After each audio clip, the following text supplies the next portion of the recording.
Hello, good evening to you. Welcome to News 360 and it's live on News Up here at this hour in Kanda. My name is Alfred Okonsi. And I'm Natalie Fort. Let's get into the headlines for this evening. News 360 Headlines is brought to you by Special Prosecutor Bill expected to be passed by Parliament today as MPs remain locked up in a debate. Also, fuel prices to go up by up to 5 to 10% on Thursday due to surge in world market prices and marginal losses on the forex market. Also ahead this evening, hearing impaired persons unhappy with discrimination and violations of their human rights in hospitals. And ahead in business tonight, tomorrow's budget presentation and fiscal policy. We gauge the impact of the budget on the business of a coconut seller. And coming up in sports this evening, Black Star striker Asamoah Gyan says the Cup of Nations in 2019 may be his last tournament for Ghana.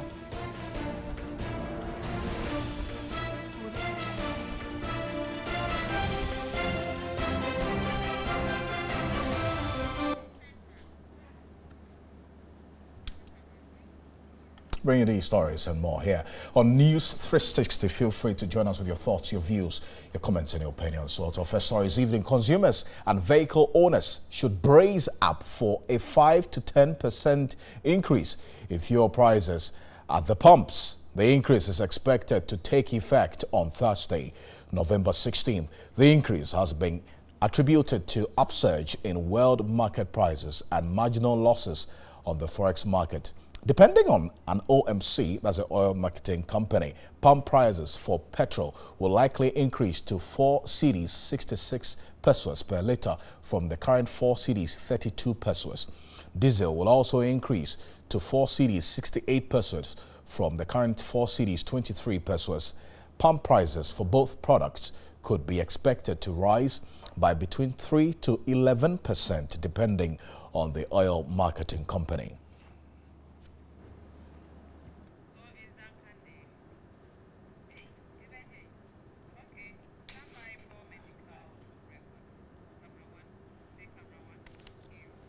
And let's now turn to other stories this evening, though we'll bring you more on that subsequently. Keeping of medical records of patients at the Princess Marie-Louise Hospital in Accra has gone from bad to worse. Essie Benewa Otu visited the hospital and reports health professionals struggle to keep records of patients and retrieve folders of patients on time.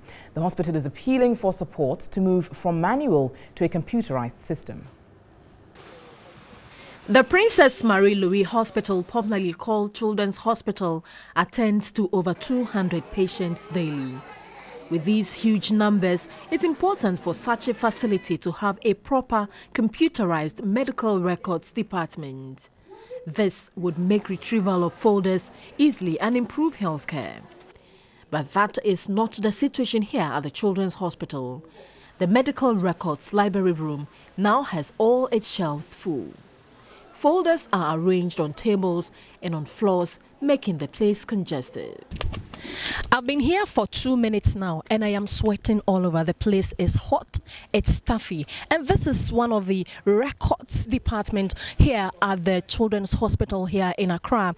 And this is what the situation is like. I'm stuck in between 2 shelves with folders all over, and we have some even in front. And so when a patient comes in, you need to take a card from the OPD, and then the records man comes in here, sort out to look for exactly where a patient's folder is. And so I am told that some people or some patients have about 2 to 3 folders, because when you come here, looking at the nature of this place, they need to do a new folder because it is difficult to sort out to look for a patient's folder.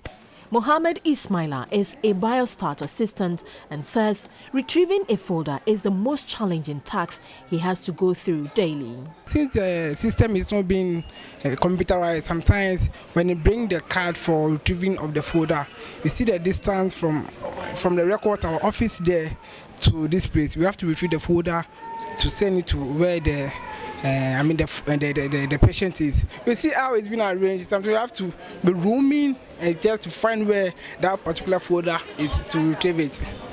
A public health advisor at the hospital, Benson Owusu, noted the poor nature of keeping medical records of patients is making it difficult for health professionals to track the history of the patients. Now, in cases where the patients come and then we can't find the folders, you have to do a different one for them. What is going to happen is that we don't get access to the past medical history.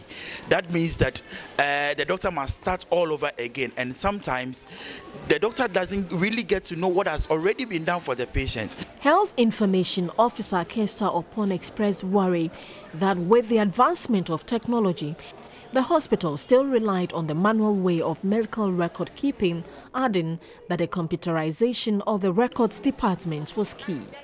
In terms of our quality data, this is very, very important, because if you don't have your data well in place and you do things manually, there are a lot of errors and lapses in acquiring your data. In terms of health information reporting, I think if we get the computers here, it's going to talk a lot about our reporting and our research works as a facility.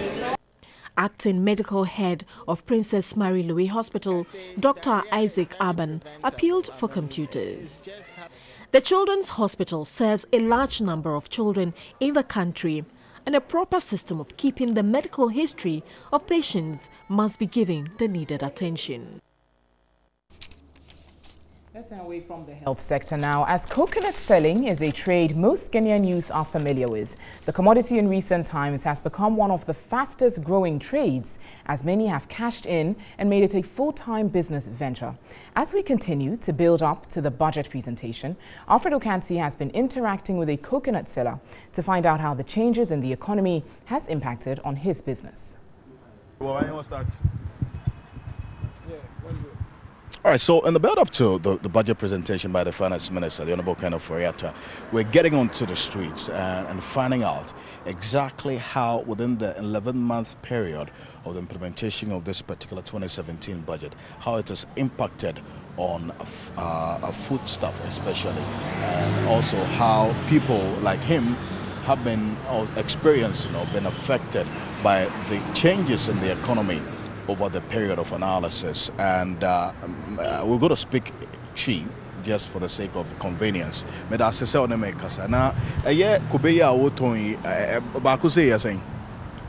is 2 cedi 50 pesos. 2 cedis 50 pesos. Now, from January, no namuton is Okay, from January going in near ton 2 cedis. Muton 2 cedis. 2 cedis. That means I must start to increasing into 2 cedis 50 pesos. Okay, if I say at least 4 months, that way. If I buy 4 months, near start to say 25. Now, I didn't think I'm increasing. Okay, price no more the bread, how much to price no more the my so I cried that my intelligence very So essentially what he's saying is that from the beginning of this year, January, one coconut was selling at 2 cedis. But now it's selling as 2 cedis 50 pesos. Reason is that the people who supply them with the coconut from the villages have increased the unit price of the coconut as well. So that has had to affect the selling price that they sell to us, the consumers. Now, in a business, the same. Generally. Business is normal. Kankra, a day to me, anything. Okay, they limit me at least 30 to 40 Ghana. 30 to 40 Ghana. And then a year profit on your was profit, but met it in Yamabi film. It's a rubber metal, local Bigamako 2 ball and Gomba Jimiska Shibaru, Nina Meha intimacy, Nina film. 14. And also rubber and any man out, and also a cost from the beginning of this year. Oh, no, the same price now, and cost room. So what he's saying is that the other things that also are taken into consideration in determining the price of this coconut has remained stable. For example, the rubber that he uses and the places that he dumps the waste that he generates as a result of the selling the coconut, all the prices have remained the same. But then it's a unit price that has gone up. So I'm gonna have a taste of this, because it should be nice. So we bear it. Okay, but type, it depends the type of open. You know, when a price is near different, now the same. Okay, Nina, the same price. Okay, me pedia, you swum kakra. Any aduane any nsuo no kakra. Yeah.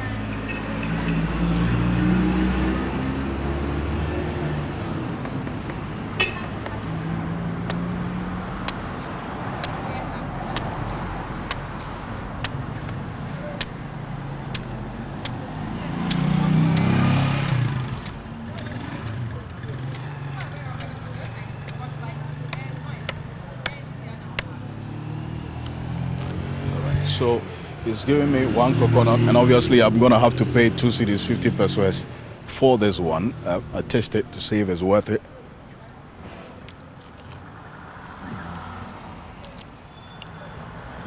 Right there. Philip, you love some? Okay, Charlie. And that's it. All right, so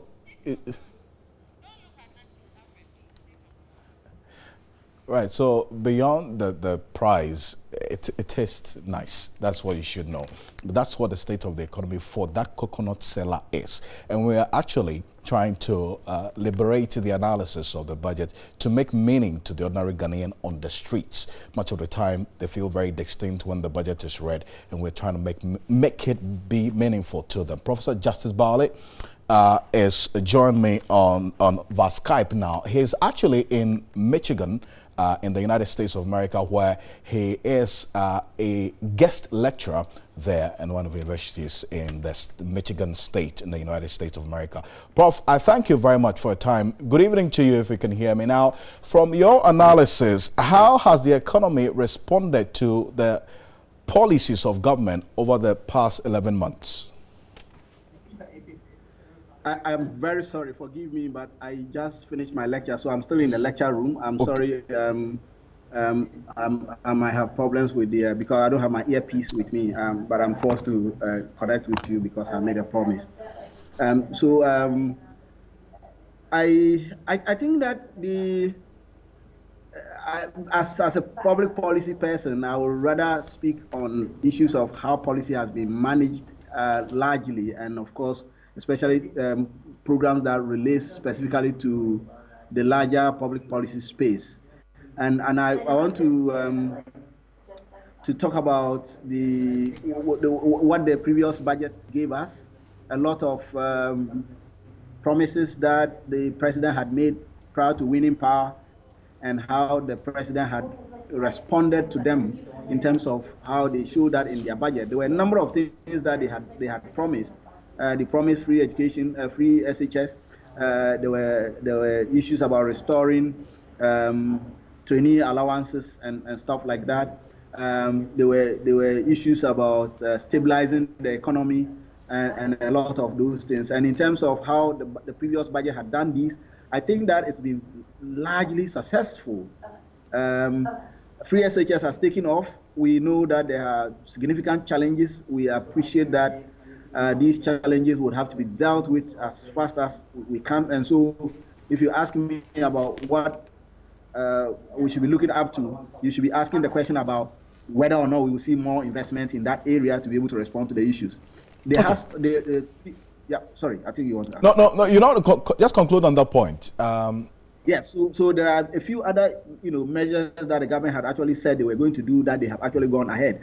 I think the currency space, maybe if you talk to our colleagues that are in economics, they will tell you, but as somebody who also relates and sometimes gets some foreign currency, you see the space as largely stabilized. The dollar has been largely stabilized. The pound has been slightly problematic. I think that space has not been too bad either.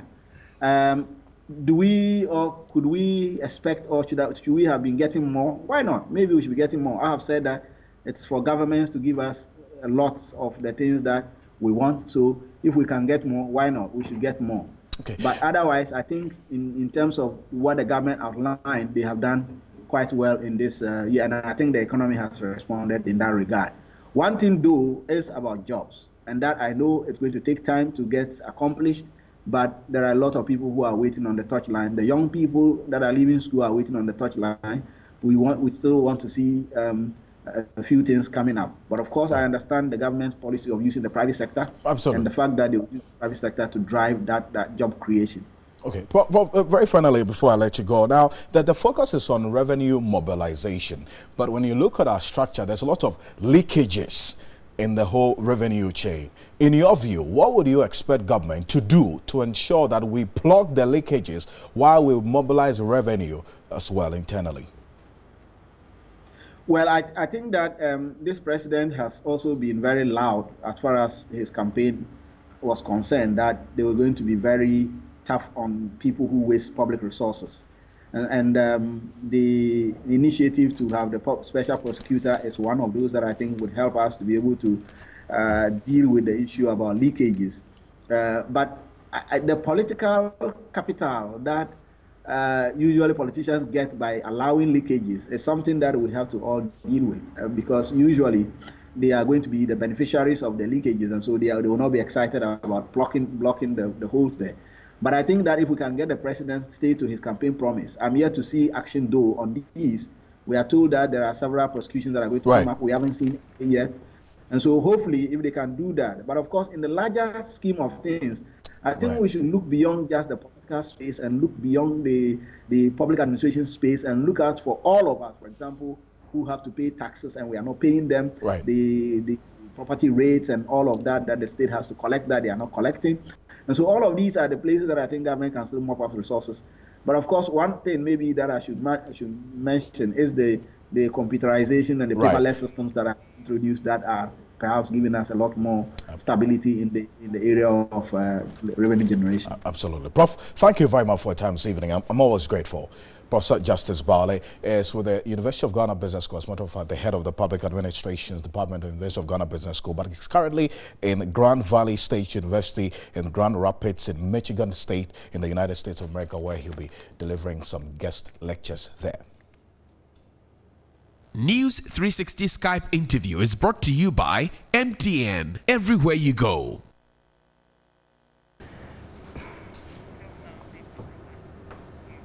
Now, members of Parliament have been expressing varied views of the 2018 budget, which will be read by the Finance Minister Wednesday tomorrow. Whilst the minority expects nothing new, the majority members think it's one that will impact positively on the lives of Ghanaians. Is that the aging of the John Mahama administration is what, and that is why we seen the good feel factor. You know, it's all government, also as a country. What the minority must focus on, we're telling the nation, having, and now Ghanaians what to expect in the next. So it's what Ghanaians, what they did yesterday was, so it is like a preemptive, you know, discouraging faith in this administration.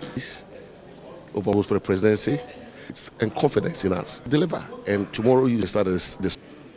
I expect another big story that the government will bring just to, you know, deceive the people, deceive in the sense that, you know, they talk big and do very little. So I'm not really expecting any new thing from what we had in 2017, because many of the issues that were captured, be it one district, one factory, one constituency, 1 million, one village, one dump, I haven't seen any of them coming through, so they will be repeated. Our friends in minority, of course, don't have much to do, so all they can do is to rush and put things out that trying to preempt the budget discussion. But of course, Ghanaians know where they are coming from. This is the year of action. So the budget that is coming, I expect that there's going to be a lot of action items in it, including where the minister said that they're going to reduce the price of electricity so that the good and people can enjoy. So it's going to be an action budget. That's what I will put for sure. Well, as usual, I'm expecting the finance minister to quote something from the Bible to open his statement, as usual, definitely.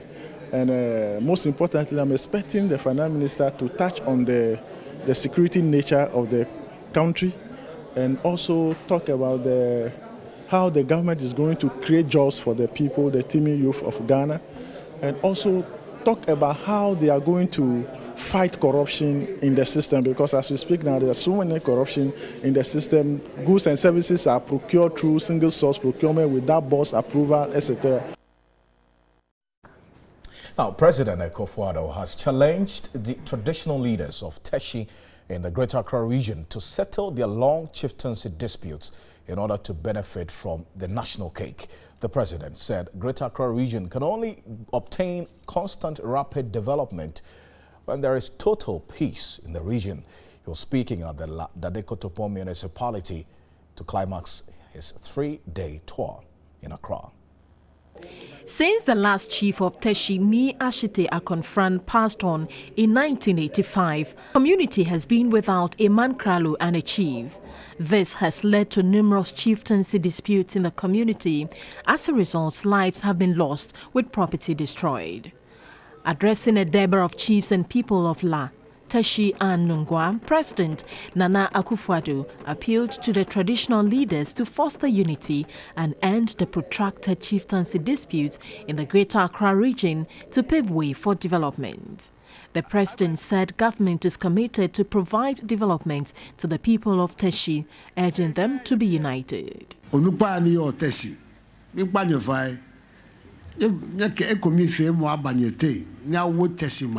I'm appealing to the traditional leaders of Teshi to settle their long chieftaincy dispute in order to benefit from the national cake.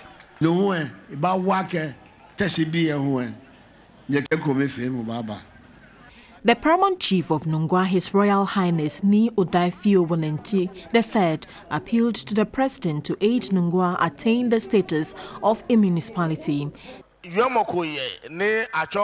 Political boundary, traditional boundary.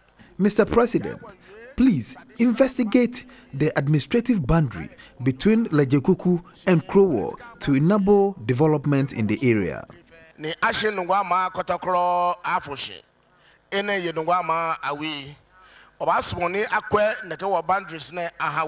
Some traditional chiefs of La and Teshi urged government to help the communities resolve the land disputes with the military.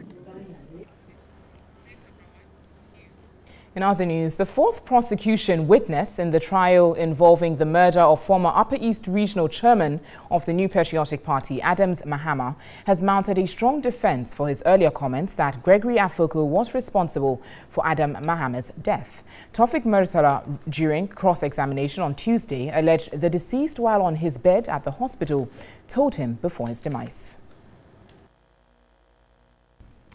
Taufik Murtala, while being led in evidence by a Chief State Attorney Matthew Amponsa, revealed that at the hospital, the former NPP chairman, who was wailing in pain, summoned him to his bedside and told him Gregory Afoko and Asabki poured the substance on him.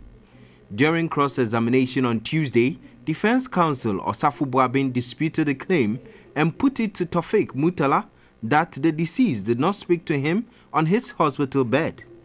But Taufik Murtala maintained that due to his close relations with the late Upper East Regional Chairman, as soon as he heard his voice in the emergency ward, summoned him to his bedside and told him Gregory Afoko and Asabki poured the substance on him. His statement supports the evidence given to the court by the wife of Adams Mahama, Hajia Zainabu Adams, who also appeared as a witness a month ago. He told the court that Adams Mahama said he did not want to die without telling him about those who killed him. Gregory Afoko in May 2015 was charged with conspiracy to commit crime and murder of Adams Mahama, and he pleaded not guilty to the charges. An autopsy report has indicated Adams Mahama died of extensive acid burns and shock lungs. Meanwhile, Gregory's alleged accomplice, Asabki, is still on the run. The Accra High Court has adjourned the case to December 7 to hear the evidence of the fifth prosecution witness. The Vice President has implored the Iranian delegation in Ghana to consider setting up a tractor assembling plant in the country next year. This, according to him, would boost the fleet of vehicles in the country and also transform the transport sector. Dr. Mahmoud Bamia made the observation when the Iranian delegation paid a courtesy call on him in Accra. The 50-man delegation from Iran paid a courtesy call on the Vice President at the Flagstaff House in Accra. The delegation comprised officials in the banking sector, petrochemical, agriculture, and other sectors of the Iranian economy. Discussions between the two countries centered on improving agriculture in Ghana. The delegation also spoke on the use of irrigation to improve on rice cultivation. Issues about tax avoidance, transportation, and other economic policies also took center stage in the discussions. Vice President Dr. Mahamadou Bawumia encouraged the Iranian delegation to consider setting up a tractor assembly plant in Ghana. MOUs involve pharmaceuticals, cement, involved, minerals, cocoa processing, and a few other areas. Leader of the Iranian delegation, who spoke through an interpreter, was confident bilateral relations between the two countries would be deepened. And at the same time, there are some issues between our two countries regarding the after-production services for agricultural products, and as well as we have a juice production company. Dr. Bawumia also assured expanding investment opportunities with the Iranian delegation in other sectors of the economy. Our goal is to make Ghana the most business-friendly economy in Africa. We know that the Islamic Republic of Iran has a lot of expertise in agriculture. And you are also a very industrialized country. The delegation is in Ghana for a 2-day joint cooperation with the business community in Ghana.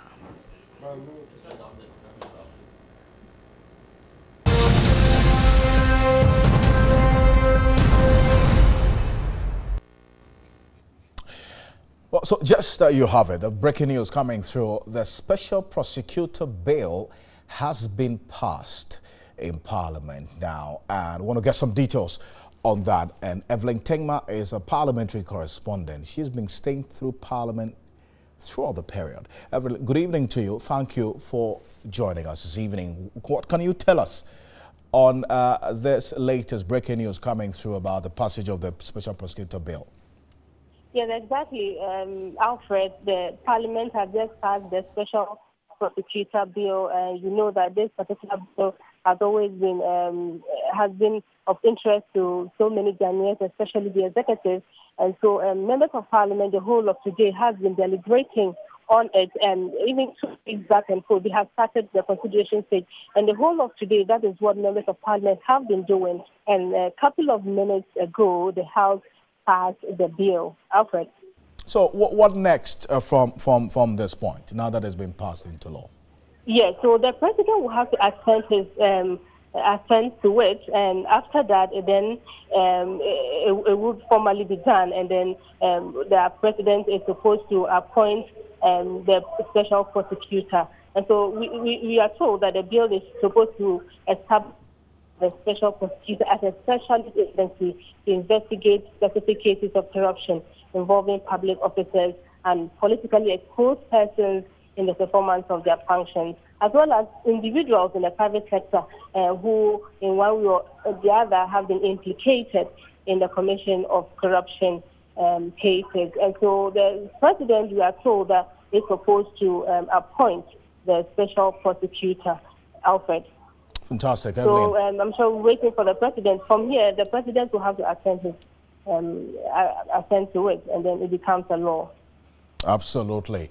Evelyn, thank you very much for this. So that is the breaking news just coming through. The special prosecutor bill has been passed into law. Now, it's a 4-stage process where it went through the first reading, second reading, consideration stage, and then the third reading. Now the president will have to assent to it, and then we'll need to find out who will occupy that particular position of special prosecutor. It is actually government's signature legislation in the fight against corruption in this country.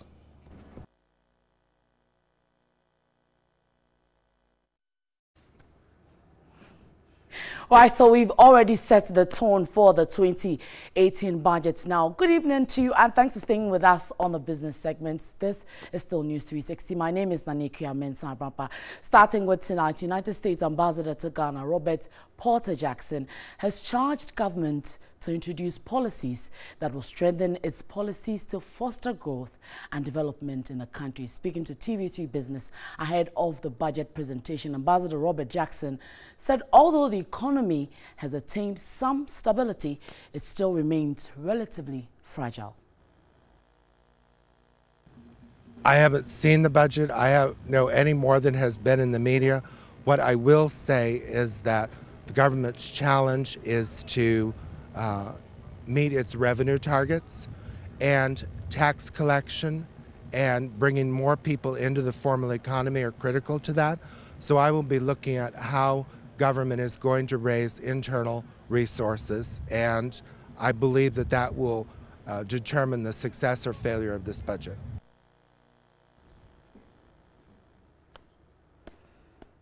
Right, so still staying with the 2018 budget, well, we have made some projections here for the budget, and these are what we're seeing here. Of course, we had the Institute of Fiscal Studies come out with some expectations from government regarding revenue mobilization. But the government's biggest challenge this year has been revenue mobilization, and it is quite evident in the fact that in July it had to revise its targets. We went back to Parliament, and consequently it is expected that the 2018 budget will introduce a raft of aggressive measures to ramp up domestic resource mobilization, and this has been key on the IFS's register, talking about roping in the informal sector to get more in terms of using mobile money services and other avenues to get more people to pay their taxes. Now, talking about interest rates, it has also been a major challenge or an issue that has been pending since 2017 till date, besides the mountain wage bill. And this remains another headache of government, and it will be high, talking about the public debt, which is now nearing 70% of gross domestic product. And very crucial is the high interest payments on the loans, which eat about 35% of our tax revenue. So we are expecting that Mr. Oforiatta will announce measures to reprofile the debts and lengthen the tenor, that is the repayment period, from short term to medium long term. Let's see what more projections we have there looking at tomorrow's budget. Another key one has to do with the issue of expenditure, and out of 61 billion Ghana cedis that the minister will be requesting, TV3 Business understands that that allocations to ministries, departments, as well as some agencies will constitute about 50%, which will be disbursed into sectors such as social, real estate, infrastructure, as well as good governance. So basically, these are some of the things we are looking at as a media house, Media Journal, looking at the 2018 budget projections. And we will keep you updated tomorrow on exactly what will happen per our projections that we have made. We'll be analyzing and comparing from 2017 to 2018, as well as expectations ahead. So that's it for the budget statement. Let's move on to some other issues now. And Ethiopian Airlines Airbus A350 has landed in Accra. The technologically advanced aircraft will be used for daily flights from Addis Ababa to Ghana, making Accra one of the few stations serviced by the best planes in the world. As tradition at the airport demands, this is how new aircraft are welcomed. We are here on the Ethiopian airline Airbus A350, the biggest upgraded fleet of Ethiopian Airlines, with a passenger capacity of 343 here, just landed in Accra. And if you want to experience how it will be like, maybe you would want to join them moving from Accra to Addis Ababa. The Boeing aircraft has two class layouts comprising 30 in business class and 313 in economy class. The spaciousness, beautiful interior and mood lighting in the cabin contribute to superior levels of comfort and well-being, setting new standards in terms of flight experience for all passengers. Altogether, Ethiopian Airlines has ordered 14 Airbus A350, the world's most modern long-haul wide-body jetliners. The latest aircraft has more convenient, more comfortable than the previous 787 or the others. So the customers will see on the comfort and on the convenience of the aircraft. So, and we are going to do a lot of promotions to bring more customers on board. Deputy Aviation Minister Kwabena Dakumensa congratulated Ethiopian Airlines for their immense contribution to Ghana's aviation sector. He said government is still working towards having a national airline. And we've been doing a lot of consultations. We've gotten a lot of companies coming to show interest in the prospect of establishing a home-based carrier with the government. And we are looking at all these proposals. We want to make sure that the next one is successful and sustainable.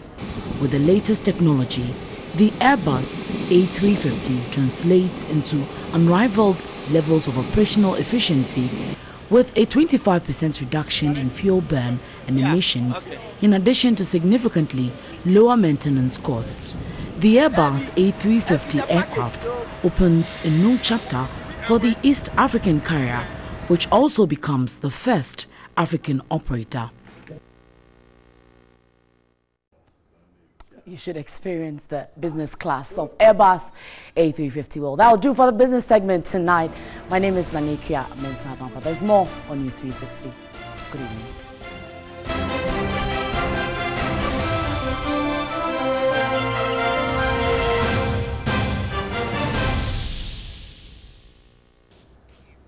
Welcome back to News 360. Entertainment news this evening. Baba has been a tough competitor to all finalists in the Ghana's Most Beautiful competition. No doubt she's been one of the most consistent contestants. Her demeanor on stage and attitude to staying in character with her acts has been phenomenal, winning her both of the judges and the audience. A little over 71% of Ghanaians who are Christians. And when I'm saying this, it's including the charismatic, the Orthodox churches, Protestants, and those other Christian religions as well. She has had her highs and lows, but one thing remains unshaken: her resilience and zeal to forge ahead. She stands tall amongst the other three finalists with the highest number of awards throughout the live shows. Her consistency won her 8 awards: 3 times Star Performer, 3 times Most Eloquent Contestant, Most Disciplined, and Smart Casual Model. Madam, unique. Central Region's Helena Baba Butchie, a mental health nurse, has her eyes on the crown, and her passion to drive home the need to take mental health issues seriously has been her major motivation. Though she's been the center of attraction in the entire country and even beyond, she hopes to go out there and live life in a very simple and impactful way. It's still going to be the redefined Baba Butchie. And then, for instance, the day where I had a little issue on the platform, I got affected so much by somebody who was meant to be an act for me on that night, and you saw how it affected me. That is how I relate to everybody around me. So I would actually make listening ears to any other person out there.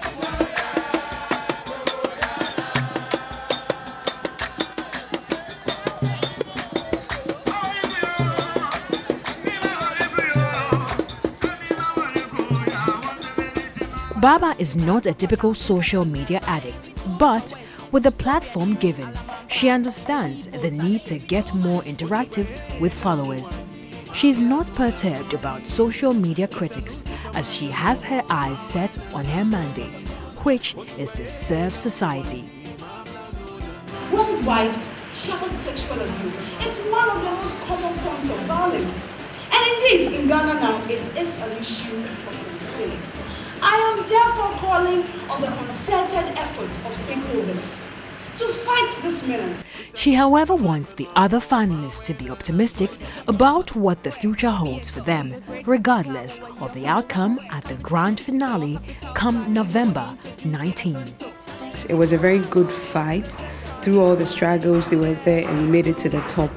But just as was said on the day of our launch, the competition is just for one. The winner is just one, and all the 9 people are just destiny helpers to that one person. They shouldn't give up. They should just go out and then grab the opportunities out there and make the best out of it.